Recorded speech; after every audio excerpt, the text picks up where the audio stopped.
Welcome to another chapter of In the Keep podcast. I'm your very own prophet of the drowned god, the Motherlode. This show is all about the world of arena first-person shooters, classic FPS games, their legacies, their lineage, and the people who keep that world turning. These are the players, the developers, the streamers, the influencers. It is the will of the drowned god Cathala that our communities band together in her cathedral to frag and give one another into oblivion for all eternity. So, originally, this whole prophet of the drowned god, this whole cult of Cathala thing was kind of a joke. Tread carefully, prophet. But sometimes things happen that make me a believer. And one of those moments happened while I was at QuakeCon. I was walking around the BYOC with microphone in hand and just asking people like, hey, would you mind doing a little recording? And those of you who listened to 2 episodes ago, you heard that same recording. So I walked up to the New Blood Interactive guys and I asked them like, hey, would you guys mind doing this? And they do it. And this is the clip for those of you who haven't heard it. So hey, this is the Motherlode, and I'm standing here at QuakeCon, and I've got Dave Oshry and Dave Szymanski. I'm just going to let them shout at you for a second. Hey, what's up? It's Dave Oshry from New Blood. We're out here at QuakeCon in the BYOC. It's sweaty, it's smelly, we're playing games occasionally, and we're hanging out. If you're here, come find us, come hang out. If you're not here, come next year. Everyone should come to QuakeCon at least once. It's fucking fun. We're drinking a little bit, a lot, a whole lot. We're eating cheeseburgers. We're having a good old time. Hey, I'm David Szymanski. I am also here at QuakeCon. I have barely slept, and they're projecting anime on the walls. Please send help. And that was already one of the coolest things that was going to happen the whole time I was there, man. I was like, I've always wanted to meet those guys. I really love all the games that they create and everything. But then this third person just like kind of walks up and takes the microphone. And hey, this is Andrew Hulshult. I'm here at QuakeCon, and I'll drink all the booze for both of these 2 guys. Yeah, have a good QuakeCon. And that was kind of amazing because he just, fell out of the sky and appeared right at the exact right moment. And that was so fucking awesome. I was just like, man, this is so cool. And we got to talking a little bit, and I mentioned to him because I sent him an email maybe 2 weeks prior to this, asking like, hey, would you mind doing the show? And, he's a busy guy, doesn't always get to check it or like respond to every stupid fucking request for an interview that he gets. I get that. And I never really expected a response, but I figured it was worth a shot. And I brought that up and he remembered that he had gotten it and he was like, you want to do something right now?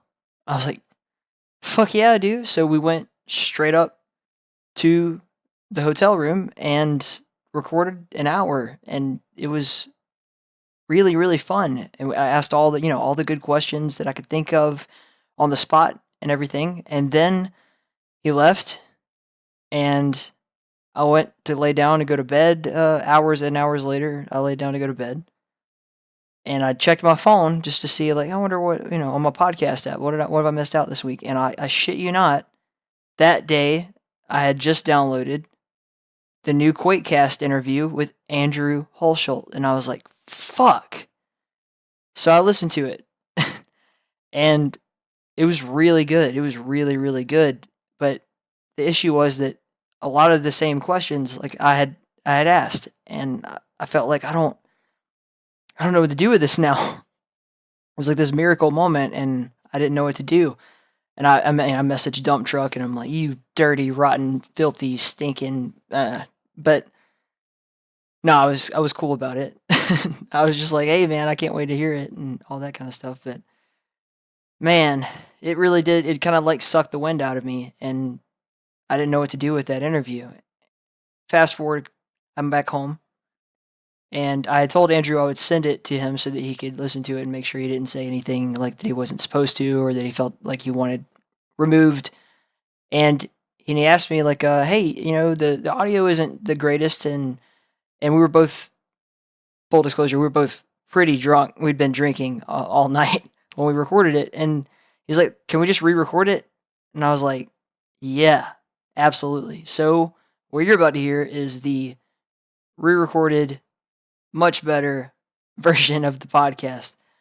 But before we get into the interview, we got to talk about a couple of things here. You can skip this if you just don't want to hear it, but specifically this week, I want to thank some of the people who have gone above and beyond to support lately. We've got a couple of guys from Patreon, Dots and Moose, both giving a really nice amount of cash money to the podcast, and it's a huge help. So I really want to say thank you to those guys. And I want to say thank you to all of the apostles of the Keep, because they keep this show running. They're always generous with their time, and they help out with everything. That's invaluable to this whole thing. If it weren't for the apostles, none of this shit would get done. They keep me motivated. They help out with everything. Some of them even donate. It's crazy, man. I cannot express how important they are. Send them your love. If you would like to support the podcast, you can. There's, the Patreon. We already talked about that. There's also like PayPal donations. That's totally cool. And a big one is Amazon. I want to talk about the Amazon affiliate link. It's super convenient. It doesn't cost you anything extra. Don't send all your money to Jeff Bezos. He doesn't need it. You know who needs it? Give me your souls. The drowned god Cathala needs it to continue to give you this podcast and tournaments and everything. So again, you just click on that link. It's on our website, inthekeep.com. Click on that Amazon link, add it to your favorites bar or whatever, and bada bing, bada boom, when you're going to buy something on Amazon, you just click on that bad boy, you order what you're going to get, and it could be anything. Someone bought, floral phone cases for their iPhone recently, and I'm like, cool, dope. That's a couple bucks to the podcast. Bam. That's all it takes. If you're going to build like a ginormous PC build, we would definitely appreciate that, because it may be, I don't know, if you're spending $400 or $500, I know you don't want to donate to us. Yeah, you're trying to build your PC, but if you click on the Amazon link, it doesn't cost you anything, and we probably get a big chunk of that. And that would go back towards the community, 100%. So keep that in mind. And now I'm going to send you over to your intro with the lovely, the beautiful, the wonderful Haducant. We have a very special guest on the show today. You may have heard of some of the songs and games that he played in recent years, such as the Rise of the Triad remake, a Medieval, Quake Champions, and 2018's Dusk. He has agreed to be on the show and give us some insight into his creative process, inspirations, and a few interesting stories about the people he has worked with in the gaming industry. We are talking about none other than Andrew Hulshult. So, without any further ado, let's get in the Keep with Andrew Hulshult.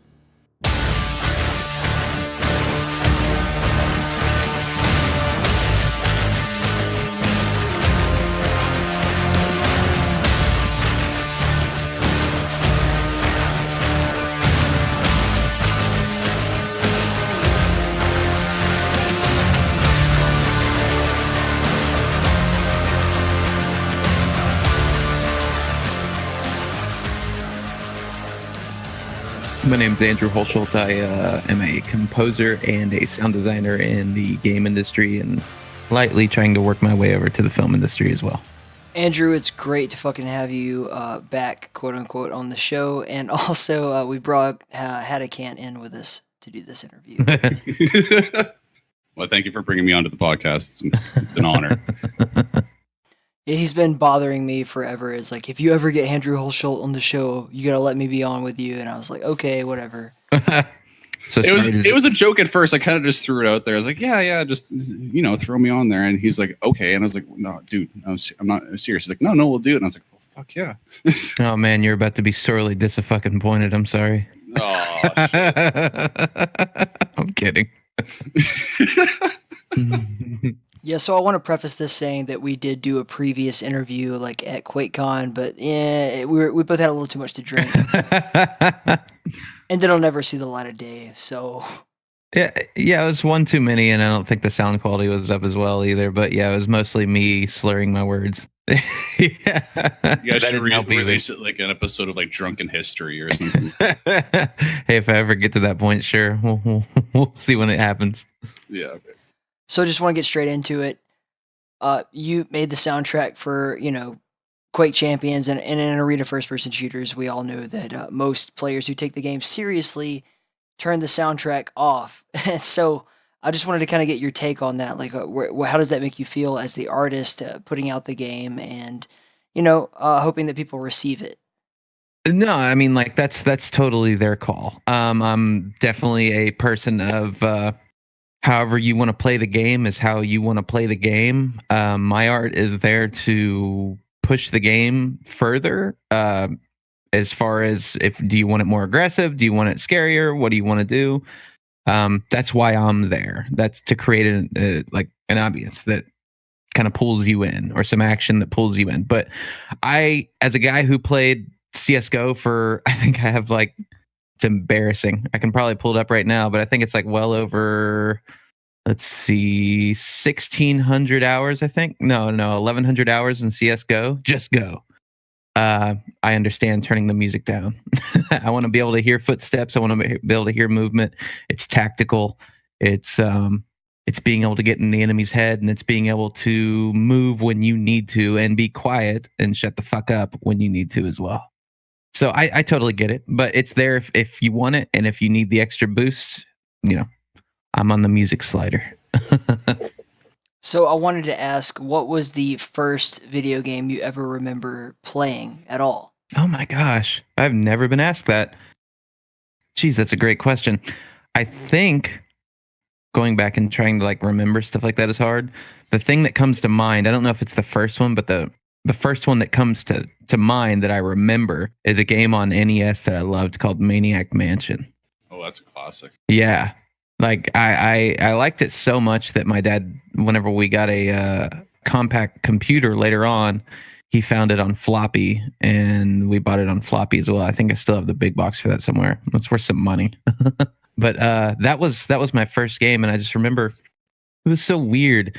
It was like it was supposed to be cartoony, and like kind of like a joke and a play on the times and everything, and of like the horror movies and stuff at the time. But as a kid, you just see all this stuff for the first time. And there's like this walking tentacle. There's a like there's a an uncle who's crazy and who's like, if I remember correctly, blue or green, and he looks like all weird. There's a mad scientist in the basement, and you can't get into all these things. So it was like my first dive into an exploration game, but it was also fucking terrifying at times because it was like the enemies would patrol. Well, it's what it looked like back in the day. It was, a lot of it was scripted, but it seemed like the enemies would patrol where you were walking around, and that scared the living shit out of me playing that game growing up.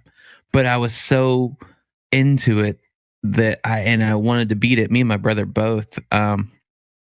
We would just sit there and try and find new stuff all the time. I remember the first time that we figured out that you could just blow up the entire mansion and end the game, and it was at the bottom of the pool.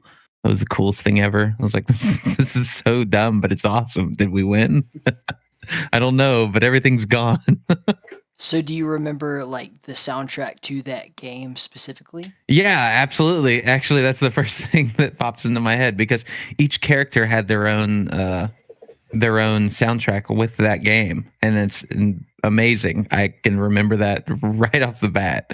I couldn't tell you what all of them were because I didn't play as all the characters, but I do remember like two specifically. Which one was the kind of stereotypical nerdy dude, and then the stereotypical jock. Those were the two that I went back and forth with because they both had pretty interesting music behind them. Yeah, what I find so like interesting about soundtracks and music or podcasts or anything is like, I go back and I'll listen to a podcast I listened to before, and I'll remember exactly where I was standing, or sometimes I'll, it'll be like a White Snake song, and I'll be like, oh, where was I? It's like, oh, I was in the back of that car making out with that girl at that time. It's that kind of thing. It can take you back. It can really put you in the place that you were. Isn't it interesting how, what are you, like fucking 45? No. Yeah, I know. Isn't it interesting how that works though?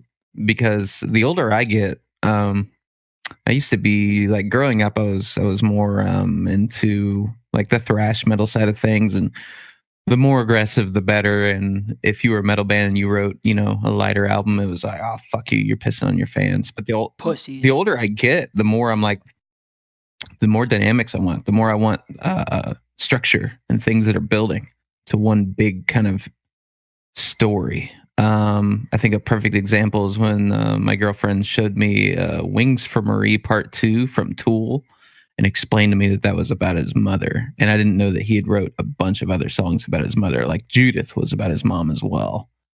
And it's stories like that kind of pull me apart a little bit. Like I get really emotional sometimes, and that's what I look for now in music, because I'm just like, the second I get like emotional over something, I'm like, oh, it's staying with me forever. That's awesome.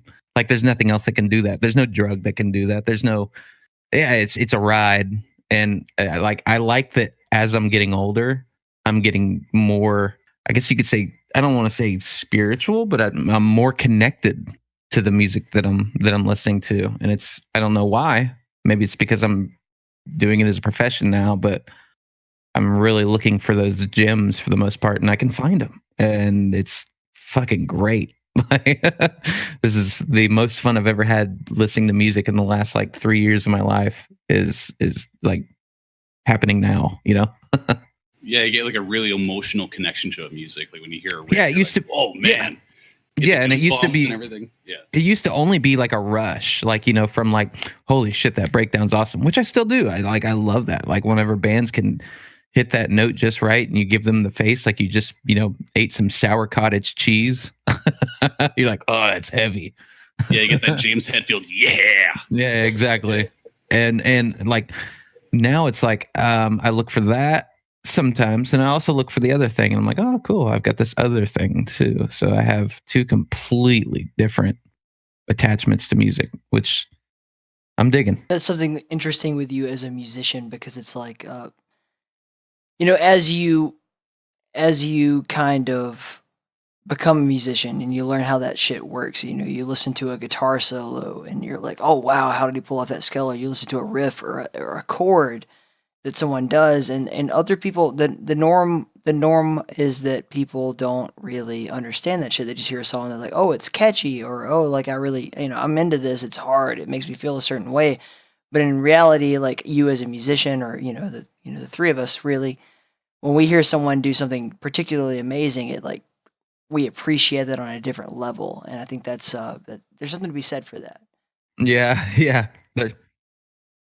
It's a dance that you have to go through many times, and then you're still trying to improve upon it every single time you play. And They just don't, yeah. they're not there. No, for sure. But yeah, they don't get it. It's the same idea with music, is like, you know, that percentage of like the stuff with like the recording, the history behind it for musicians, and for like, you know, anybody that's really like an enthusiast, that stuff's great, and it really helps kind of build into the culture and try and get the message across that the artist was. But for the, like, you know, the average consumer, nobody gives a shit about that for the most part, unfortunately.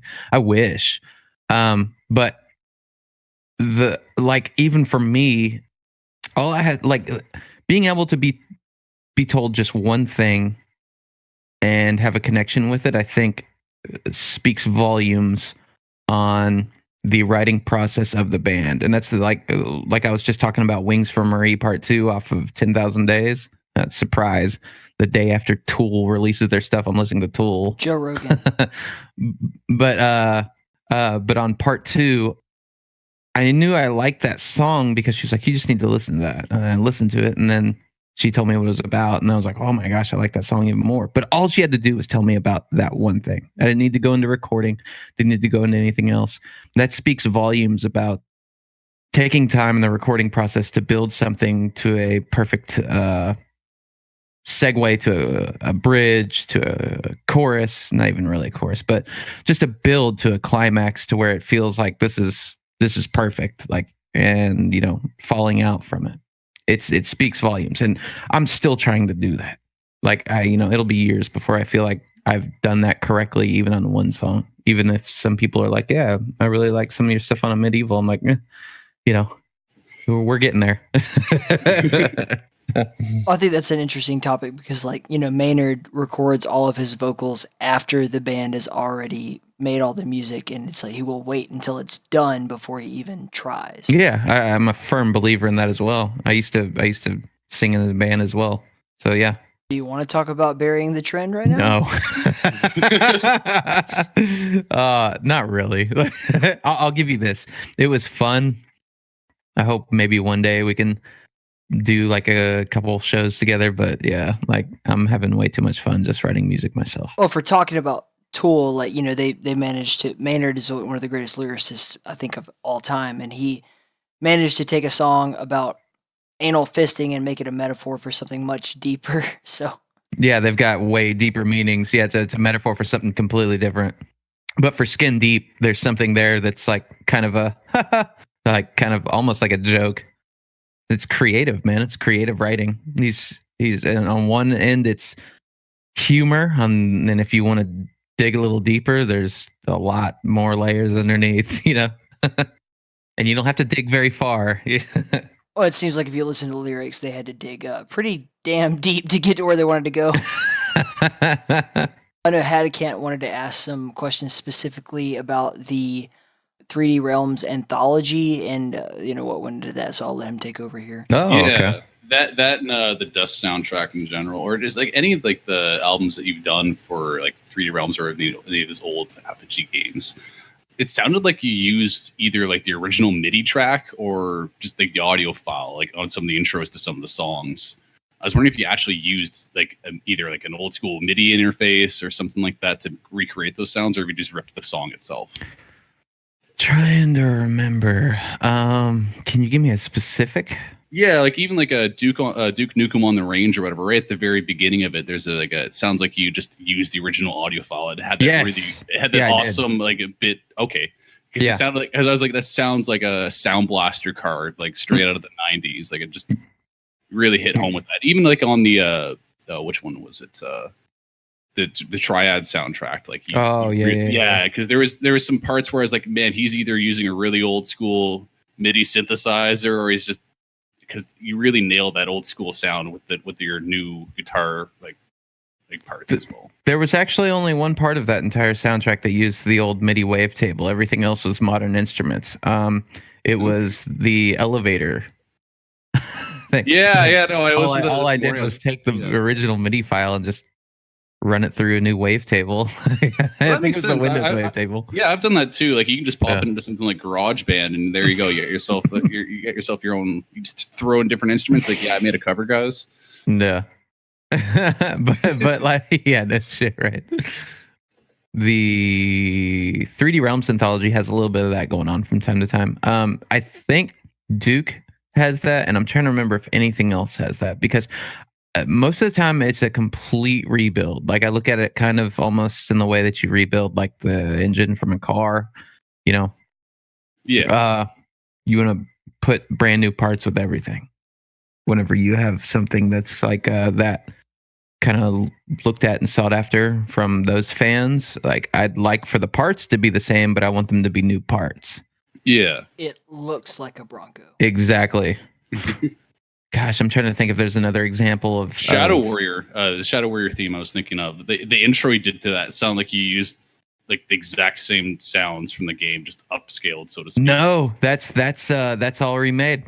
Really? Holy shit. Yeah, that's remade. Actually, I can hear that in my head. That is remade. Yeah. So how did you actually recreate the tones? Okay, so I would pull up the original MIDI file in the DAW session, and I'd look at it and I'd go, okay, so this is what's going on. I'm going to rebuild some of this just by playing the parts out, and the other thing by either instrument. Like I had this weird thing that was a guitar to MIDI converter. I was going to ask about that too, actually. Because I fucking hated working with a keyboard at the time, because I didn't have anything really super nice at the time. All I had was this Akai MPK thing, and technology hadn't made its way over yet where there was one big cohesive system where you could kind of really talk to your plugins the way that Native Instruments has now. Yeah. But yeah, I remember I think it was made by a company called Modius, if I remember. Something like that. I know Roland has a MIDI pickup as well. Yeah, theirs are okay, but like they do all their weird proprietary shit where it's like you need your 11-pin cable. I'm like, what the fuck else uses 11 pins in the entire industry? You made this up, you know? You proprietary bastards, yeah. Yeah, exactly. I think it literally just took like how many cycles the strings were vibrating at and turned it into MIDI notes. But I would use that on some of the stuff on the soundtrack, and I think one of the things that I used that on that one was I think I was having trouble with that weird, like, I think it was like it wasn't a flute, I forget what it's called in the background. It's like a pan flute or something. Yeah, like I couldn't figure out what note that was in the back, and it sounds real dumb, but I was burning the candle at both ends. I was working on that and working on the soundtrack for Bombshell at the same time. So like I was I was and they're pretty different. Like the Bombshell soundtrack, I listened to the other day for the first time. I was like, jumping Jesus, holy crap, this is good. Oh, thank you. I know. Like I listened to it, and like you did all sorts of stuff. I even listened to like the demo tracks because they have that on Spotify. Yeah, I did a solid job on that. I just released everything all at once with that because we, like, when we got done with it, we just weren't sure how it was going to be received, and you know how history goes. It wasn't received super well, but I'm glad it's getting a pair of fresh legs with Ion Fury, that's been in development for quite some time. But yeah, I'm glad you listened to that for sure, because that's one that I feel like gets skipped over a lot. But I also am kind of, I won't say I'm glad it gets skipped over, but yeah, I still feel like I was still kind of in my infancy there. Yeah, like not my feet hadn't been planted yet, you know? Yeah, I know exactly what you mean. Well, you did that. You did that after Rise of the Triad. Yeah, but it was also my first journey into, like, you know, huge. We need to make this sound like a AAA game, you know, like, yeah, you need a wall sound that scares the shit out of you. Right. You want it to have like the same kind of impact that you would have with, like, you know, like a $60 title on the music side, at least. That was what I was aiming for. I think you achieved that. Thank you. Yeah, because you got all sorts of different tracks. You got your metal tracks, and then you have like your symphony movie soundtrack, and then actually, what I was really happy to listen to was it was such a change from the rest of the things you did. Because I know you play a lot of like metal and like techno and or like electronic music in general. And then I heard the demos for, let me see what the name of it was. The acoustic tracks. Yeah, the acoustic tracks. The Gunslinger. Oh, yeah. You cool story about those? Yes, I do. I really want to hear about that. So Scott Miller at the time would talk to me a lot back and forth behind it, and the idea behind that character was kind of like, hey, why don't we go for like kind of like a gunslinger kind of vibe?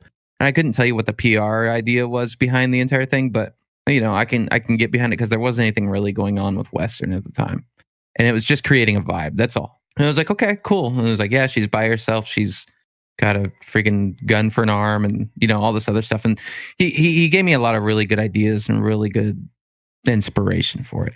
And he had some good notes, and I was like, okay, yeah, I can kind of get behind this. So we originally went from this thing that was like, it was pretty heavy, to why don't we kind of pseudo fit that in with like almost like a Western style kind of theme to it, because nobody's doing that with music right now on games, and that might fit pretty well. I was like, yeah, it's new IP, so we got to try new things. I'm up for it. So I went and got a guitar and just started noodling around and recording demos, and that first guitar thing that I came up with was actually the first demo that I came up with on, I think it was a 12-string Taylor. Yeah, I was just gonna ask, because it sounds like a 12-string. So I know you layer a lot of your like metal stuff, because that's generally how you get a more full sound. But it definitely sounded like you use a 12-string, and I was curious about that. Yeah, it was a 12-string Taylor blended from the pickup in the guitar and an SM81 on the 12th fret. And I did, I think that's 4 takes of it, because I layered that as well, because I'm an idiot. Like, there's no reason to play an acoustic guitar. Oh no, but it sounds great. It has a very, very full sound to it. Yeah. You even did like you did the 3 versions of it. It looks like you did like just a clean acoustic, then you did one with like a drum track, and then the epic mix. Yep. And it just felt right. Like everything kind of fell together, and it just turned into this weird mix of like I won't say country, but like Western meets rock meets kind of like almost like the epic score stuff. Yeah, you could throw that into like Cowboys versus Aliens and it fit right in. Yeah, exactly. But like that came together, and once it was done, I was like, oh, this is actually really good. I like that. Like as a song, I really like this.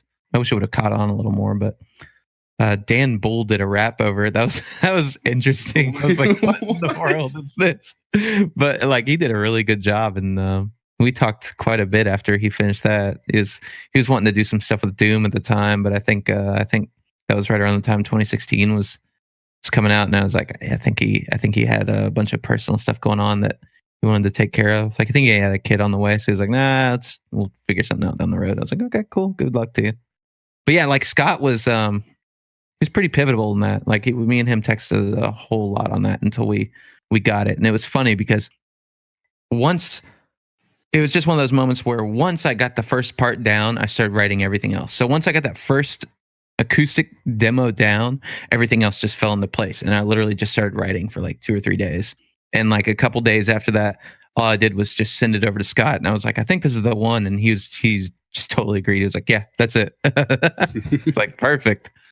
That's awesome. You know, you have a client to think about, and you have to think about what does the client want. We compared it to a graphic designer, and that they give you, oh, this is an idea of what I want, and like maybe another soundtrack, maybe like a little bit of inspiration, but ultimately you have to create something from scratch. And I'm interested to get into a little bit of like what your process is in regards to that. Yeah, and like you still have to keep that mentality. It's easy as a creative person, like if you've had some success, to get away from that. To say, well, look at what the fuck I've done. It's like you can't do that. Like you're still in this profession doing. You're still in this profession to serve the intellectual property and to help the client build whatever this they're trying to build. But you just need to make sure that what you're doing is the right step for you. You know what I mean? Like you wouldn't go work for Mattel if you had worked on graphic horror novels your entire time unless you had this deep desire to work for, drawing Barbie or something. But that's, I think, where people make mistakes, whether it be 3D artists, whether it be concept artists, whether it be musicians, whatever, is overinflated egos and just thinking that you're pretty much invincible at that point. Like, hey, I had a little bit of success, so suck it. Which you can't do. But I see it time and time again. I'm sorry, I wanted to say it because I see it so much. And you have to kind of just remain humble and know that, you're not the only motherfucker doing this, so you better get your fucking ducks in a row. And you better be good at what you do. There's always going to be somebody better. Like what? Yeah, there's always 10 years from now or right now, right? Exactly. There's always competition. So enjoy yourself and learn while you're going, so that you can continue to be better version of you every year. So have you thought about doing anything kind of like, oh, I'm just gonna flex, like this is my solo shit, that kind of thing? Yes, I would love to do that. I've been trying to do that. Instrumental music has been picking up recently, like a lot, especially in the metal side of stuff. Like you got bands like Interpol's, Plenty, and stuff like that. Like if you ever take a listen to them, they're all instrumental bands, and I think they do a better job than half the metal bands that come out nowadays. Russian Circles. That's the way I actually wanted to do it was like as I spoke earlier. I was a singer for a band for like, oh my gosh, since I was like 16, 17, right? Playing guitar and singing, and then eventually just kind of, hey, I can be a better singer if I just let go of the guitar for a while. I wanted to do my own album where it's whatever. It's like a Devin Townsend thing, like I could sit down and one could be piano that turns into like a huge, big, epic track. And then I could have another one that's just like a straight up thrash metal song. Like it doesn't matter. It's that's like that whole album of Kingdom that Devin Townsend does, where it goes really nice song, and then it goes to the Kingdom, it's like big wall of fucking sound. It's great. Yeah, and like I feel like he gets it. You know what I mean? Like you should just be able to just sit down and throw your feelings out, and there shouldn't be anything between you and that. And I think he totally understands that on a really, really deep level. Have you heard the latest John 5 album? I have not. I haven't actually listened to anything John 5 in a while. Although I attended like every single concert he ever played from like like in Texas from like 2006 to like a couple of years ago, which was all Rob Zombie. Because people relate him to Rob Zombie, and it's kind of simplistic shit. He's complex as fuck. Yeah. Yeah, but he did a cover of like a bluegrass cover of a Jerry Reed song that was like fucking mind blowing. I had to send it to my stepdad. It was just like amazing. Can you imagine like him, Robert Trujillo, and Devin Townsend all writing a record together? Yeah. Like they were all studio musicians before any of this, and like now Robert Trujillo's like like he was playing country albums, and like he did Suicidal Tendencies. He was like the bass player hitman to get if you needed solid bass lines in the studio and or on tour. He also went with Ozzy. So like that would be awesome to see all three of them like, hey, just write a record together. What kind of record would that be? Like, who knows? Yeah. Yeah. One song's country, the next song's K-pop. You wouldn't know where it would go. Yeah, totally. In Metallica, like they turned down Les Claypool years before, only to later hire Robert Trujillo to do the duty of playing in Metallica. So I mean, like, he's incredible. He's super great, man. The guy's awesome at bass. I still feel like sometimes he's underutilized with them, but their sound is their sound. I can't argue with that. Yeah, no shit, right? You can't argue with that. I'm sure he has stock in the band, which you can't argue with that. So, Andrew, before I ask this next question, I want to preface it with the question before that, which is, what kind of movies do you enjoy? What kind of movies I like? I don't get to sit down and watch movies that much anymore. I do like action movies. I dig like some of the older cheesy action movies too, like the Die Hard stuff. I don't really consider T2 cheese. I consider that one of the best action movies ever made. Absolutely. I like things that kind of take me for a ride, but I also like things that have smart dialogue. Keep going. So Tarantino fits the bill pretty well too, but I haven't seen all of his stuff. You're saying all the right things. So I was listening to the Rad Rodgers soundtrack, and I was just wondering, did John Carpenter have an influence on you at that point? He did. Yes. There was when I was doing that soundtrack, I remember specifically in a meeting, all those songs or like a bunch of demos that I never got out. I'll put them out at some point, probably like on Twitter or something. We're all done on like SID, like emulations of SID chips. So it was like all supposed to sound like a Commodore, right? Like all super old, really primitive versions of what those songs were going to be. And I remember one meeting, just pretty much, like I wouldn't say put my foot down or anything like that, but like I got kind of animated. I was like, hey, look, this isn't working. I'd really like to journey into synthwave. It's modern, but it's also a glimpse in the past. So it works both ways, because then I explained to him like, Rad Rodgers is UE4, but it's also playing on the platformer section from like, the 80s to the 90s. So this fits the bill pretty well. And I said, okay, just make a demo and we'll see how it works. And I did, and it came out great, and it worked flawlessly. Like it was like, okay, cool. Yeah, this works for this. But I remember that journey to that first demo, there was a lot of pressure because I had to kind of prove my point. And I asked Dave Oshry at the time, like who we'd stayed in contact with each other.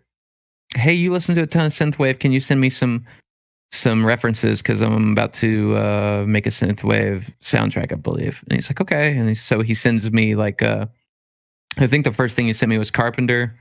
Then he sent me Perpetrator, and I think Laserhawk. And after that, Redline. Yeah. And after that, right. Like it's all fucking badass shit. Just in a completely different way. It's not even like, man, this is, so in your face, and this is so, or this is like super like, pulls on my strings like what we were talking about earlier. It's just something different. Like it pulls on a different chord. It's like some kind of weird rewind in time. I also had another friend named Dustin Sane who I'd worked with for quite some time, and he's a huge horror movie buff. And I told him what I was working on, and he's like, "Yeah, you should."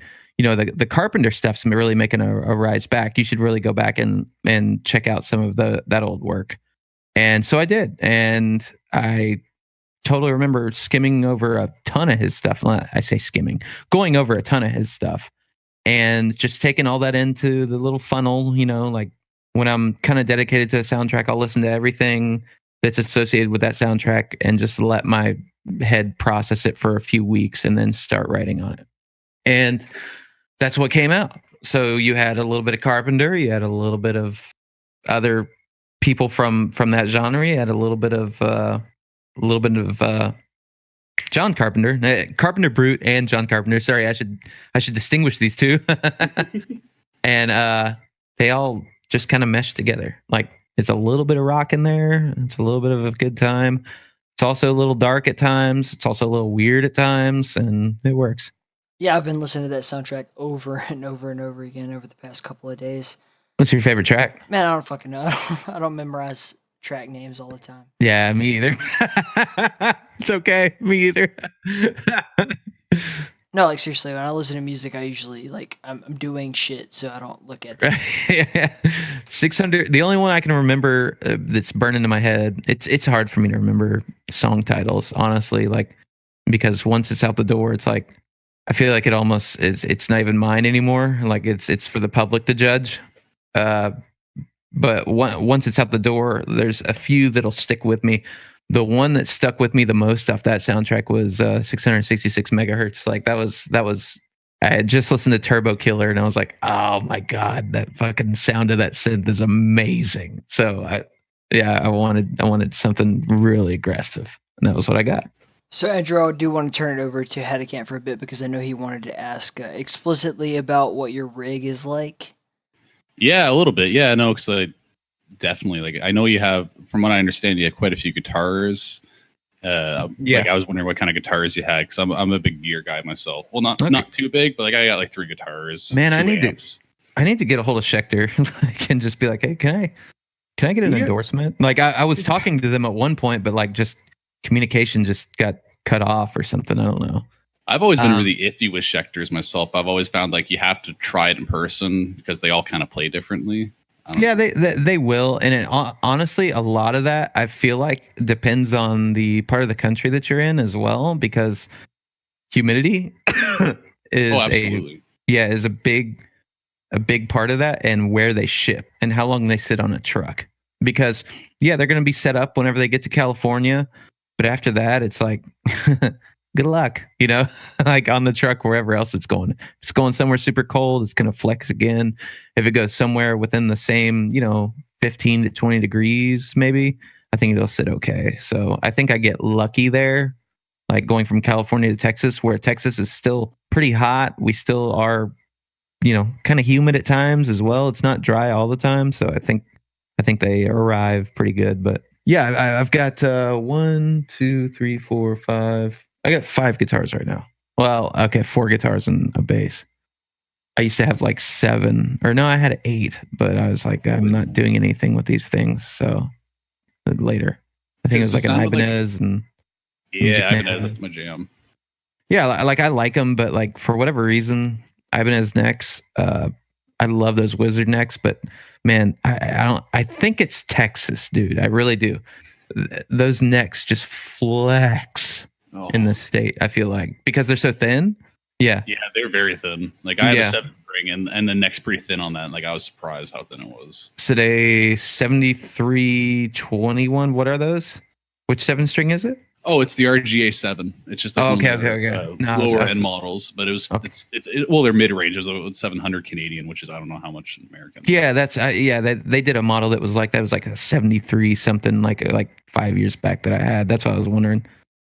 That was actually what I used on the Bombshell soundtrack. But yeah, I like Ibanez guitars. They're great, but yeah, they just, for whatever reason, I haven't had the best luck. But Yeah, I've got a C6 Schecter, like a one-off, not a one-off, like a limited run baritone that they did. That's a 6-string baritone that it was in 2008. Like I'd never seen a baritone before in my life, and then picked that up and was like, oh, this is what it sounds like whenever you tune to B. This is what it's supposed to sound like, A 7-string Bloodline from them. One of their brand new E1 Apocalypses, which looks like the Ken Lawrence that Hetfield runs around with, but it looks like it's aged green. It's fucking cool. The second I saw it, it just came out this year, and the second I saw it, I was like, I am buying that. Done. Take my money. And I have a Riot 5 bass, which is kind of like their take on if a Music Man and what are the basses that Lemmy played? I'm just drawing a blank right now. Rickenbacker. Yeah, if Music Man and a Rick had a baby, it's like kind of their take on it. So it's the Ibanez. God damn it, I can't remember the name of it. They make a bass guitar that is very similar to the Rickenbacker. It's really tonally, it's got that that punchy, I don't know, Lemmy Kilmister feel to it, but it is Ibanez, and it's I don't want to call it a replica, but something very similar. Yeah, they do great. Like they've always done great since the SR series. The SR series were great. Like those wooden things that was like, here, $500 and you get Bartolini pickups. It's like, holy shit. We also talked a little bit before about how like you enjoy using passive pickups. I agree. I prefer them. I don't like sticking batteries in every time I want to play. Yeah, to a degree, I am. There are times whenever I miss them. They record better on certain things. Leads they record a little bit better on if there's a lot of high gain guitars going on. But for the most part, yeah, I like passive these days. I used to be like an EMG 81 and 60 or EMG 81 and 85 guy, but as time went on and I got introduced to things like the SH4 and the hot rails and strats and stuff like that. And what was the one that they put in the I forget what the original name was, but like the Dimebucker, those were super cool. Like just like the huge solid posts, those were great. They sound good. Ooh. Yeah, they sounded awesome too, which was weird. Like you look at it and you're like, this thing probably hisses and hums so bad, and you got to tweak with it for a little bit. But once you get it there, it's like, this is so good. I've always stuck to Seymour Duncan hot rods myself. Yeah. I like the Duncan stuff, and like actually, there's one in particular that I'm going to look at real soon too, which is the Antiquities. I want to drop those in something. I wish they had a 4 conductor so that I could do something with a split coil, but it's supposed to sound like a 59 or 60 PAF Gibson pickups. So, I'm not going to argue too much because those pickups are fucking badass. So I'll just drop them in something cool. Yeah, what happened between the 50s and now, I wonder? Quality control and giving a shit. By the way, that Ibanez bass is the TMB series. Oh, the TMBs. Yeah. I've seen those. Those are pretty neat. Yeah, I love them. Those are pretty nice. As far as like strings and stuff go, I've always been like an Ernie Ball guy. I'll go back and forth to Diodario every now and then for like the super low gauge stuff, because they kind of venture a little bit more into those weird hybrid gauges for 7 strings and baritones.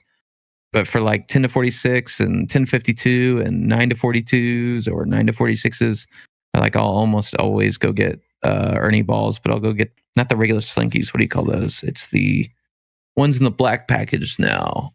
Oh, they got a bunch of random Slinky names. The Hex steel coated version. Yeah, I think it's those, but it's like they actually do sound quite a bit brighter than the standard Slinkies. So. Always use the heavy bottom slinky top versions for drop tunings. I think those work great. Yeah, 10 to 52, those are great. As far as amps go, I've sold almost every single amp that I've owned. Because you're doing like direct input right into the for the most part, like unless I really need something crazy. I'm about to rebuy one of them just because I really, really liked it. It was a JC 120. Yes. The old jazz chorus amps. It's real stupid because it's just a solid state amp. But the thing that makes it so cool is that it's actually wired in true stereo, and it's the only amp I've ever seen on the market that's actually wired in true stereo, both speakers.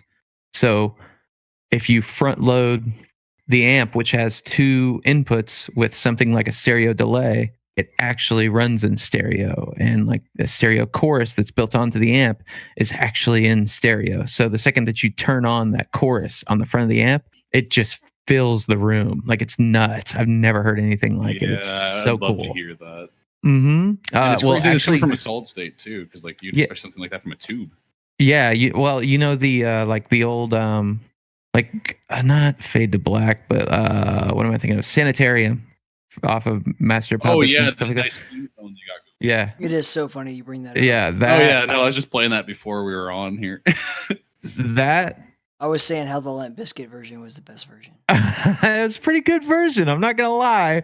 Like, I did like that live version. That was pretty interesting. I was like, that's a good take. And like I said before, you and Fred Durst can go to hell. But all of his clean tones, or at least a gigantic portion of them, are JC120s, and they have been live for a very long time. But that album and the Black Album was what made me kind of really, really enjoy that amp, because that amp's on a lot of both of those records. It's such a clean tone. You can't argue with that. Yeah, it's a clean tone that the second that you just add a little bit of chorus on it, it's like, oh, perfect. Wait, now, was that a Fender amp, or I can't remember? It's been a while. No, it's a Roland JC120, which is real weird. You'd think you'd get something way bigger out of like a Fender amp or something like that, but yeah, it's just a little Roland solid state amp. Because whenever I think of Roland, I think of those little Roland Cube amps. So that's like the only tone I can think of. And it's Hey, they're not bad in a live setting. They're great for practicing, but you don't want to use it for anything else than that. Yeah, like these days, most of the time a lot of the time it's direct in, just straight into an RME Fireface UFX, and letting the plugins do the work, whether that be Guitar Rig 5, whether that be, oh my God, what's the other company? Bias, or not LaPo. I used them a long time ago. Line 6 Helix stuff. Oh, the Helix stuff is amazing. Yeah, and actually recently I've been using a lot of the heavy hitters impulse responses, and those things are freaking great. So a little bit of everything, but yeah, mostly direct in. Well, that makes sense for what you're doing, though, because you just have it all under the interface. You know how it's going to sound. You can change the sound on the fly without having to re-record. Exactly. Flexibility. Yeah. Yeah, you can't go wrong with that. That's the quickest way to put out even just any album at all. Mm-hmm. Just being real flexible and knowing exactly what you can work with and what's not going to work, and being able to change it on the fly. So I will edit this question out if it is something you're not supposed to talk about, but okay. Yeah, so when am I going to be able to listen to the Dusk soundtrack on my vinyl record player? That's what I want to know. No, you don't have to edit this out. We're working on it. It's just one of those things where there's a lot of questions up in the air. It's actually a lot closer to being a thing than you think. Like, everybody's like, when's it coming out? When's it coming out? And it's like, it's on the tip of my mind at least 2 to 3 times a week. And Dave, the same as well. In fact, we've had lots of emails back and forth with this specific company about it. Same with the Medieval, but just a little bit lighter on that side. I know that we're going to have to take, all of these songs and get them to a point where it can be played on an LP. So you can't take all 43 songs and put them on, a 4-disc vinyl, because I'm gonna have to charge like $150 for it or something. Yeah. Like, that's crazy. I don't want to do that. I'd buy one. Yeah, same here. Oh my God. Make it on one of those specialty albums where it's like black plastic, but then it has like blood splats all over it or something like that. Right. That'd be awesome. Stuff like that would be great. Yeah. But yeah, like I would love to do stuff like that, but like gauging the market to see if this is going to be a risky investment, because I'd put my own money in to do stuff like this. I'd love to. And we're knee deep and just about to pull the trigger on it, but it's a matter of, do we cut this down to the best of the best and maybe put something else on there, like something that we haven't put out? Or do we try and just squeeze as much as we can onto like 2 platters? Or do we, what do we do here? So we're still trying to kind of fight through that. but it's definitely a thing that is being talked about at the moment. So yeah, that question's perfectly acceptable, man. Look, Andrew, all we need is just 2 copies of the 4-disc record. It's not that big of a fucking deal. Yeah, if I can get it even printed, they'll probably be like, yeah, a minimum of like 1,000. I'm like, oh, great. Let me go bankrupt real quick. It is not cheap for that stuff. Yeah, that's the only part that sucks. Because like if it's CDs, you know, I have personal contacts at quite a few companies that even still nowadays, I'm like, hey, I want a handful of albums done and I want this artwork done and blah, blah, blah. And it's no biggie. Like, you know, I'll throw the money their way. If it's a loss, it's a loss. But with LPs, it's like a much bigger risk on the financial side. Yeah, so you just got to be careful. Yeah, it's just like Dave Oshry, you know, New Blood. He's a kind of a genius, and like I got to give him credit. This is the kind of thing that me as a fan I want to buy. I'm a huge fan of Dusk, and I want that shit. So gotta give him credit where credit is due on that. Yeah, no, he's like he's a very laid back guy who knows what the audience is looking for. Like we all know what the audience is looking for. We don't know how to convey the message very well. Dave conveys the message very, very well, and he's very, very much just one of the guys, kind of, so to speak. And that works out to his benefit very, like a lot of times, really. Yeah, man. It's like there's the 2 Daves, there's the 2 Johns, and then there's the 2 Steves. It goes all the way back. That's what I call them. Yeah, I called them that all the way through development, like the 2 Daves. So we got a bunch of games coming up pretty soon with your name stamped on. I just want to ask a little bit about like Wrath, Prodeus, and Nightmare Reaper. And you know, like what can you tell us about Wrath in particular? So far I've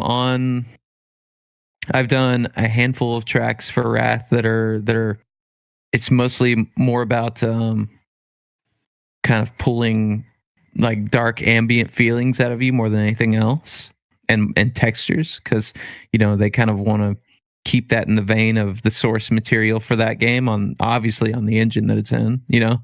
Obvious things are obvious.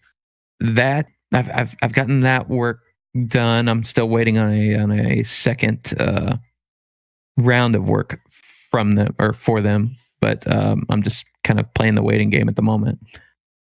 Prodeus, I'm in active development with, and we just finished up a track with them that was in like this big toxic refinery where I took a bunch of sounds from like nuclear reactors and made them all musical and stuff and turned them into synths and like made a Geiger counter, a pulse. Like it was fun. Like I'm journeying into new things, and kind of making textures out of the environment is one of these things that I'm really excited about now. But that's super fun right now. I think right now I'm working on the music for the tally screen. So like whenever you hit the exit for a level and you know, hey, how many secrets did you get? How many kills did you get?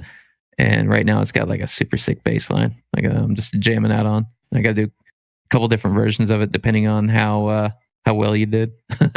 So that'll be cool. And Nightmare Reaper just went out to early access and it's doing all right. And people seem to really dig on the music. That will have its own OST release here in the future. Well, whenever the game comes out of early access and full release, it will. But I think there's something like, it's like a OG Slayer album. I think it's like 26 minutes, like the entire thing. But I'm gonna kind of stitch it all together.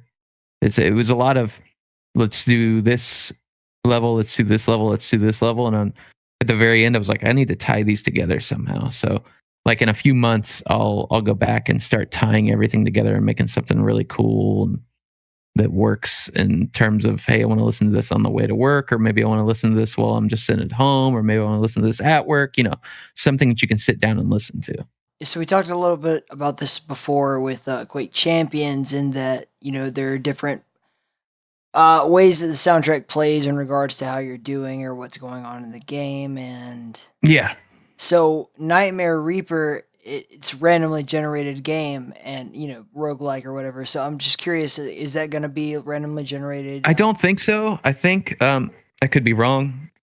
I'm pretty sure that it's set to whatever episode you're in. So if you're in like the Hollow Stone, it's 1. If you're in the one that comes after that, I can't remember names right now. I think it switches over to another, but I think it's per episode you get different music from it. If I remember correctly, I could be wrong. But I know he's also, I think that might still be an experimental phase. Could be wrong. All this could be wrong. Like I also have like 2 other projects that are being worked on right now that I can't talk about, but just everything's moving all at once and I can't remember all the details, Okay. So I'm an indie developer and I have a new game that's coming out and I want Andrew Hulshult to do the soundtrack for it. We talked a little bit about this before, but what I want to know is what's the process of you deciding to take that project and, how do I go about it? I guess send you a demo or whatever the fuck. Where do we go from there? Okay, so the number one thing that I look at is,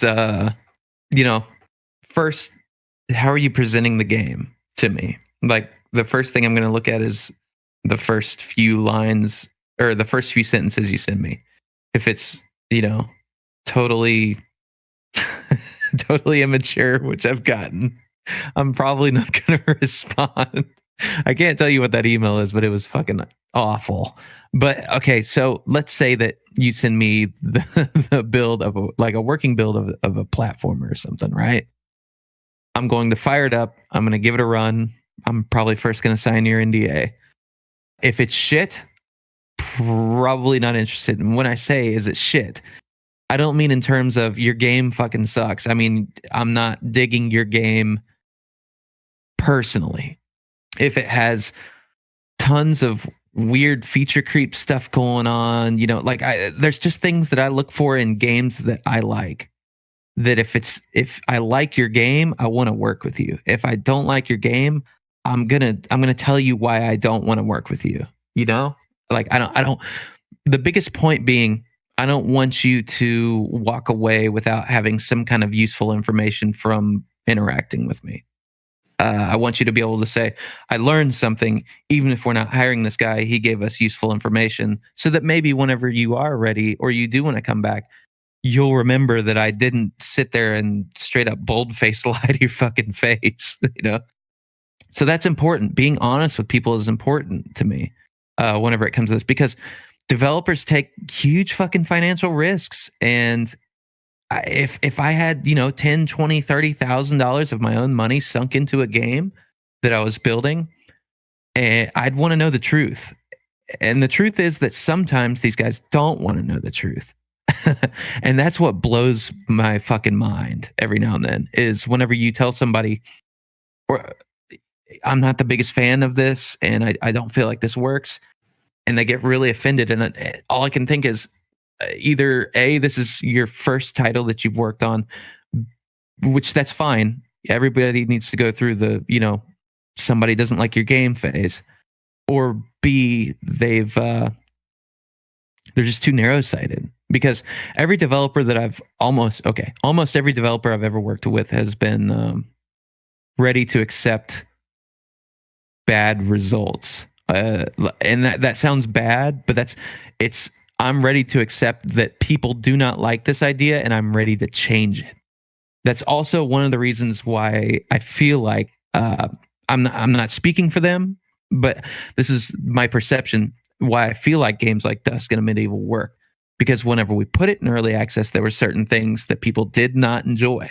One of them, for the mass audience, and I dare say some of the more casual players, and maybe not even casual, maybe I'm just being an asshole there, was the soul mode in a Medieval, right? No, they definitely People exist. they did not like that the next fire that you got after you got all of your souls up, you would just use your soul mode, which that was the point of it, is you couldn't save it up. It was there for those moments, and you were supposed to use it as a kind of a dynamic in the game and in the fight. It's just like circle strafing. You have to figure out how many souls you're going to pick up. And that was part of the design. But there was a lot of people that just frustrated the shit out of them.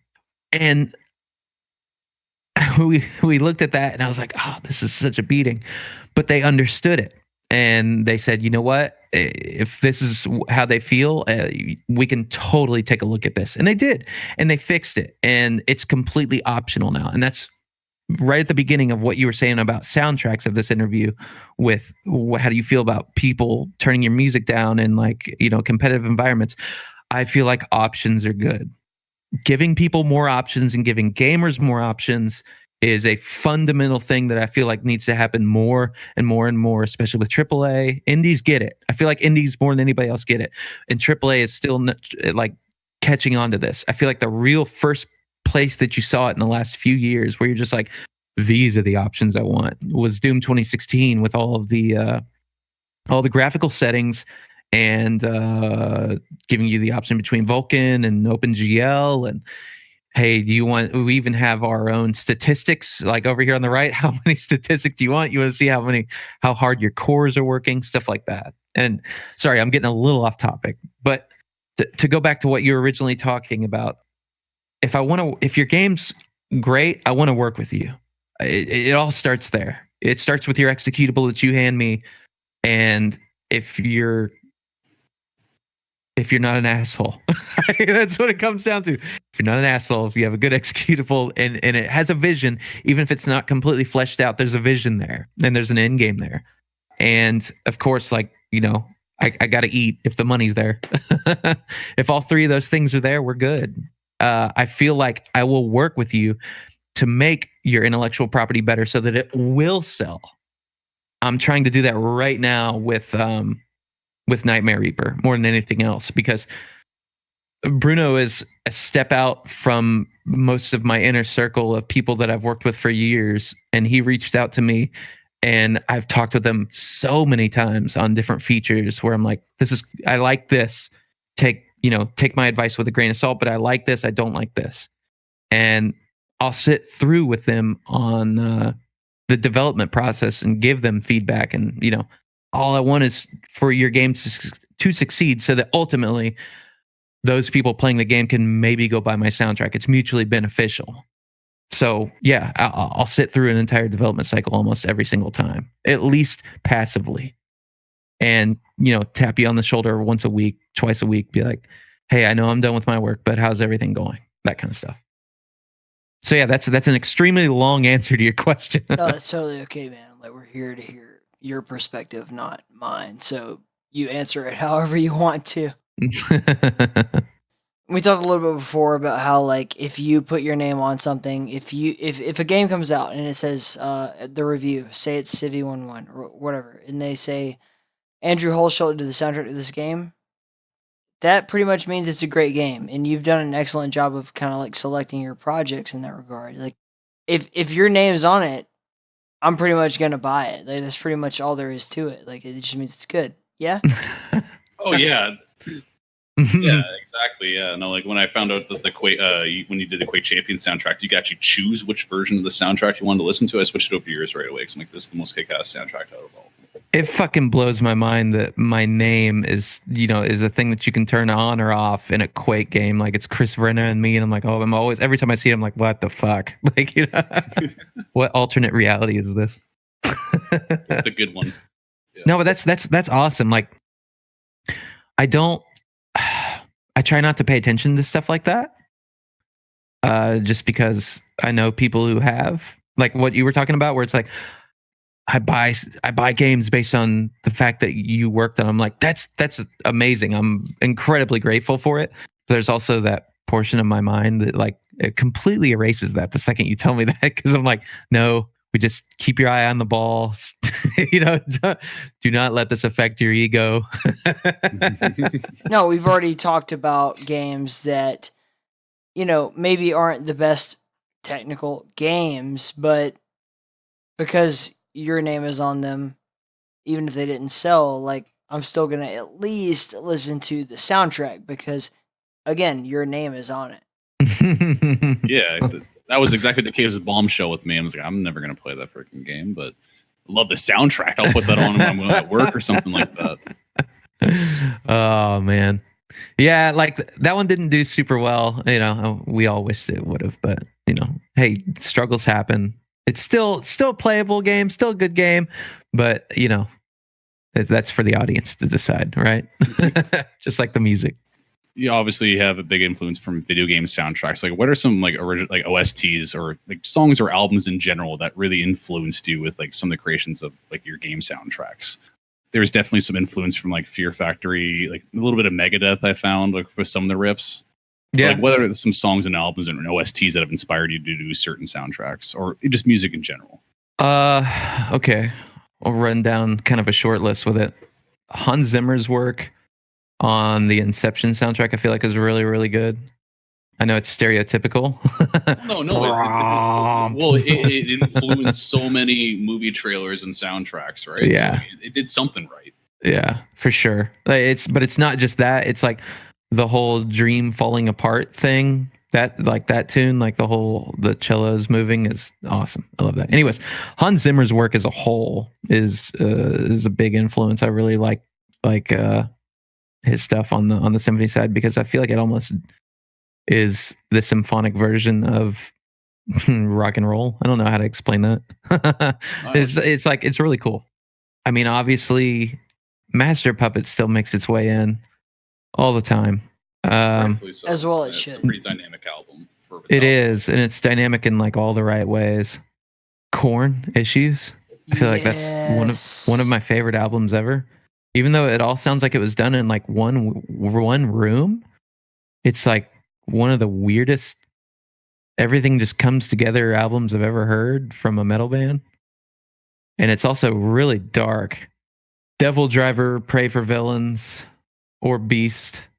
I was gonna say for your Dusk album, you got like a bit of Meshuggah in there and like some like, gent kind of sounds. For sure.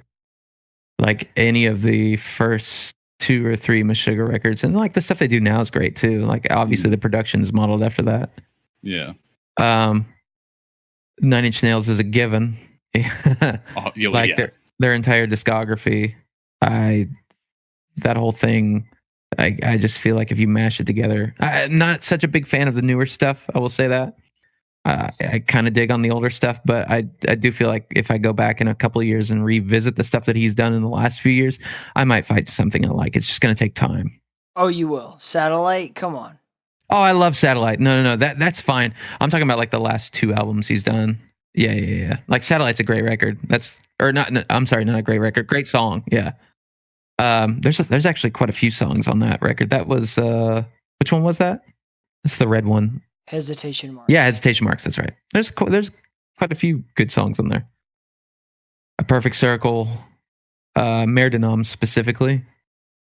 Soundgarden, Super Unknown. Oh, that's a fantastic one. Yeah, it's a really good one. This is gonna sound really weird. Load and Reload. You bastard. Well, I can understand it. That's understandable. It's got all sorts of different kind of music in there. So I feel like that was supposed to be one album, which later confirmed pretty much.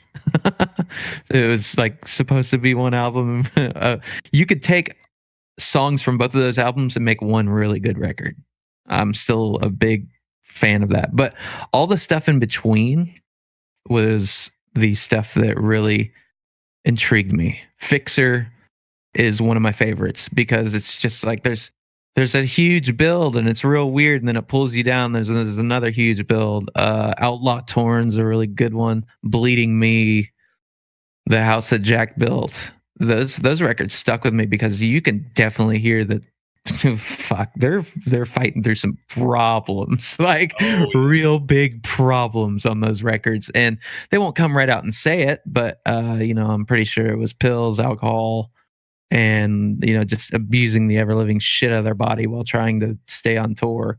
And you hear it in that. You can hear just sadness and like weird drug issues all over that record, and that really intrigues me. So Load and Reload, even though they got a bad rep at the time, they still kind of hold that stigma. Those records are really interesting. It's completely different look in the mirror for those guys, and they've never returned back to that. So I'll talk about Saint Anger in particular. Like, people hate that fucking record, but to me, it's like if Alice in Chains had put that record out instead of Metallica, it would have been great. I think it's only hated because of that stupid snare, but that's about it for me. Because it sounds great. It's an okay album. I also feel like there's some kind of untold story there where James sitting in rehab for like 9 to 10 years, or 9 to 10 years, 9 to 10 months, and then showing back up and having obligations to finish a record and under a certain amount of time is why we got the production value we got, rather than I won't say it's not bullshit, but rather than the story that we were handed, where it's like, yeah, it's supposed to sound like a garage band. It's like, yeah, well, you can make a band sound like a garage in the first time and still have it sonically sound good. All you have to do is look at those DVDs that came with the thing, and you're like, these DVDs of the live shot footage sound better than the record. Like, it's real weird. So that was the first record that I think Bob Rock actually talked them into using Pro Tools for the first time, and that was in the early days of Pro Tools as well. Was it? Are you sure? Yeah, maybe you're right. So I'm open to being wrong, but I'm pretty sure if you watch Some Kind of Monster, that's the truth. You might be right, and I think that he might have been using Prism Sound stuff before that, which is like this really crazy, I can't even begin to tell you what it is, but it's like really high def analog way of doing things, but it's also a digital way of it's crazy. Just go look up Prism Sound. But yeah, like if that was the first time they used Pro Tools, that kind of makes sense too. But even then, as an engineer, as a mixing engineer, you have an obligation to make things sound good. And I feel like that snare is every time I hear it, I'm like, look, I get it, but fuck. Just, even for the single that they put out for Some Kind of Monster, they changed the snare. They overdubbed it. Yeah, they knew. yeah. They still released it. They resampled it for the Some Kind of Monster single. If you go find that video, like the whole mix is different. They knew it. They completely recompressed the mix. They put a new snare in. They redid the kick drum. They knew that they were just like, okay, damage control. Like if the whole record was redone that way, I feel like. And maybe just cut those songs down just a little bit. Not a ton, just a little bit. Some of those songs didn't need to be fucking 7 minutes.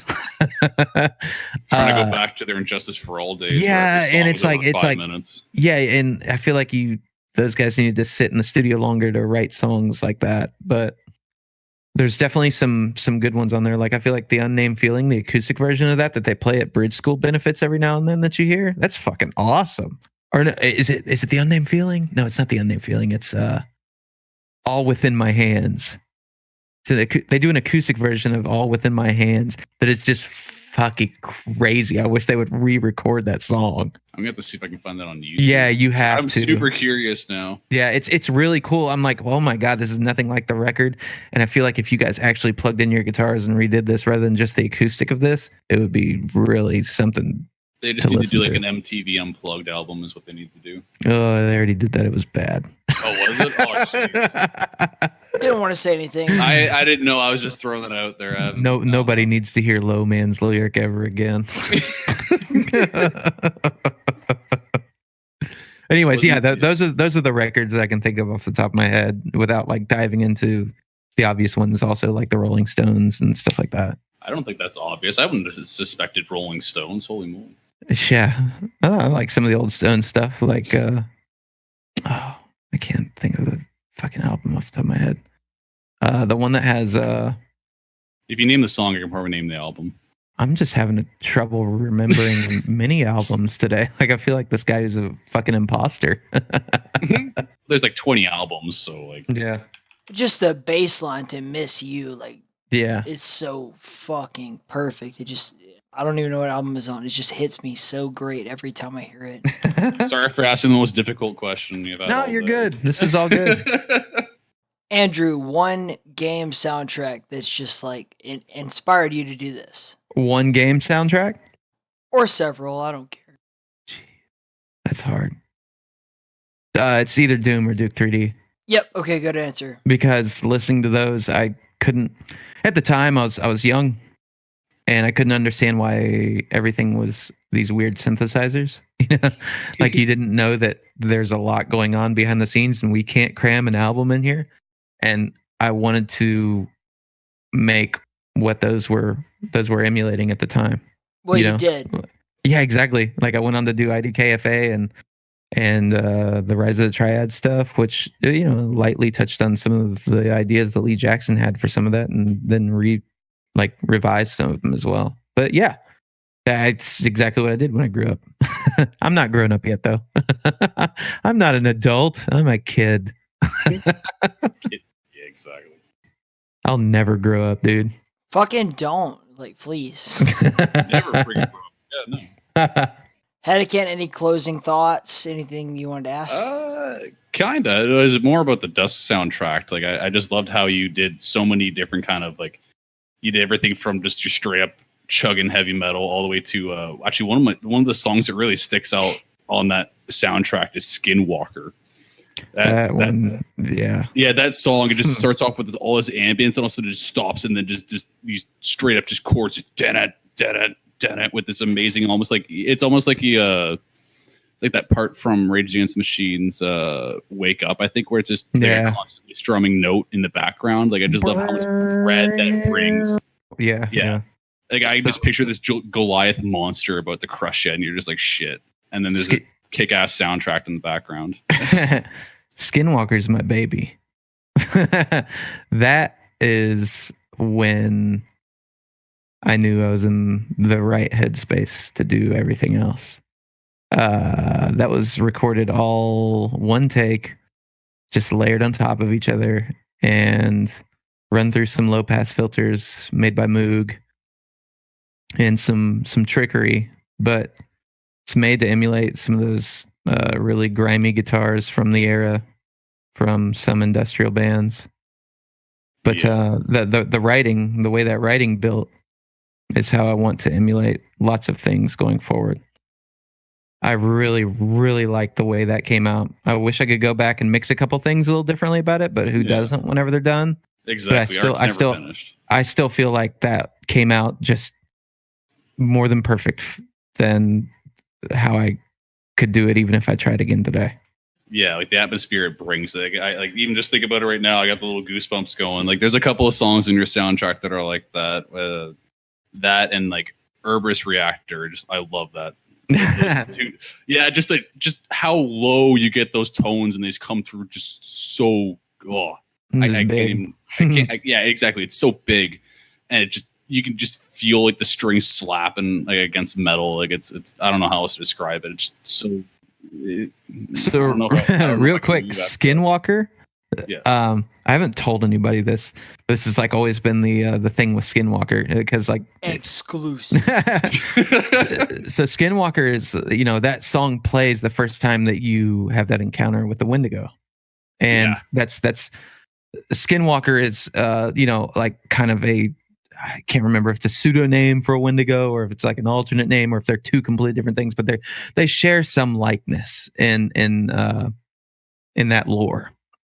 And the way the song's built, it sounds like something's creeping up behind you. Like it sounds like something's going on. Like there's those hits, but in between those hits, there's something that always starts coming up from the low pass filter and getting a little bit more. You can hear a little bit more clarity and then it goes away. And then a little bit more clarity, then it goes away. And then when everything stops, there's a pulse that goes on that's supposed to be like in my mind, the way I was thinking of is a strobe light and you see something coming towards you, which is the Wendigo down the hallway. Well, yeah, that scene where you're walking down the hallway and it says, "Don't trust your eyes." The first time I saw that, I almost shit myself. I was like, "Oh fuck!" And then all of a sudden you hear like the footsteps behind you.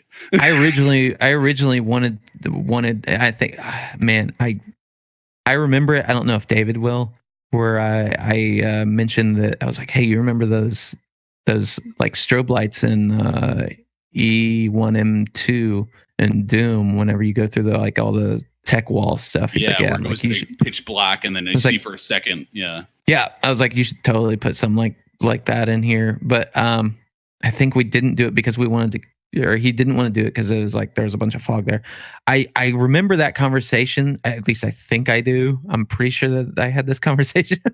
It's been like 2 years ago, but like that was what I envisioned with those pulses. And then when everything came to a stop in that song, and whenever you start hearing the like the guitars start kind of going crazy. Yeah, when it hits you like a brick wall. Yeah, was my interpretation of a human shedding their skin and then like just literally ripping their skin apart and turning into that.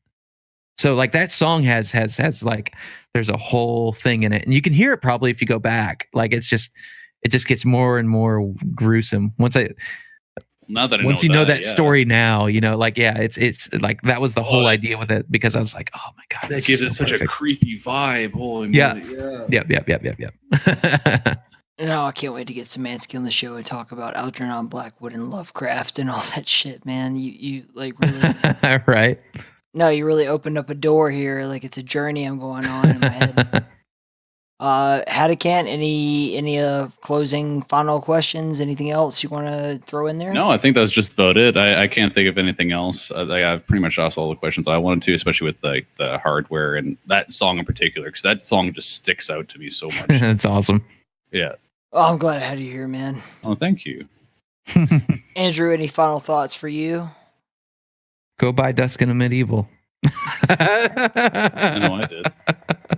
Someone bought a little stock of New Blood. I might have a little bit there. I don't know. But no, seriously though, Andrew, thank you so much for coming on the show again and like doing all this. Like, you're a true inspiration, man. We really fucking appreciate you. Why, thank you. Yeah, thank you. I got back into recording music just because I was like, fuck, I need to start doing this. That's awesome. And keep at it.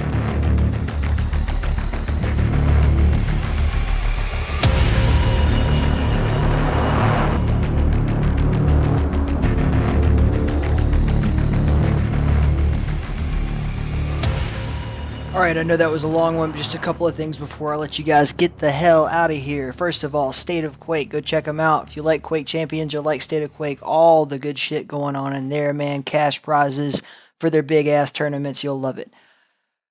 United States Quake community, they got everything. I work very closely with them. You'll love them. They have events every single week for Quake World and for Doom, and I'm always streaming the Doom stuff as much as I can, so definitely go give them a shout out, check them out, tell them Motherload sent you. If you like Quake Champions, again, Quake Angel, putting on all kinds of cool stuff every Monday and Tuesday, sacrifice tournaments, you name it, she got it, she's awesome, and she's an amazing caster. Another great Quake Champions connoisseur, Plague TV, find him on Twitch, watch the Shub Cup, join the Shub Cup, you'll love that. If you like Doom, Multiplayer Doom Federation, go join one of their tournaments because they're always putting on really awesome stuff. 3-way CTF, you ever even heard of that? If you haven't, check it out. And if you like are really curious, go back and listen to episode 5. Yeah, Human Bones, episode 5. Really, really good stuff. They also do their own podcast. It's called Doom is Dead Podcast. You can find that on YouTube. Just Doom is Dead Podcast. If you are an AFPS fanatic, which you must be if you're listening to this show, I highly recommend you go check out QuakeFans.net. It's ran by my man Smango, and he's always putting really cool new content on there. 2 more really cool podcasts that you will definitely like if you like this one. On YouTube, find Shazik's Beyond Strafe Jumping. That's Beyond Strafe Jumping on YouTube. Shazik is always interviewing some really top-tier guests. I love his show. You will love his show. It is also on video, so you can actually see his beautiful face. And QuakeCast. I mentioned them in the intro, but seriously, QuakeCast is all about id Software's classic Quake and the games that it inspires. And that means they got a lot of really sick interviews over there. You can actually go back and listen to their interview with Andrew as well, because it covers a lot of ground that obviously I didn't cover in this one because I got to hear theirs first. So, all that said, I love you. Cathala loves you. Stay in the keep.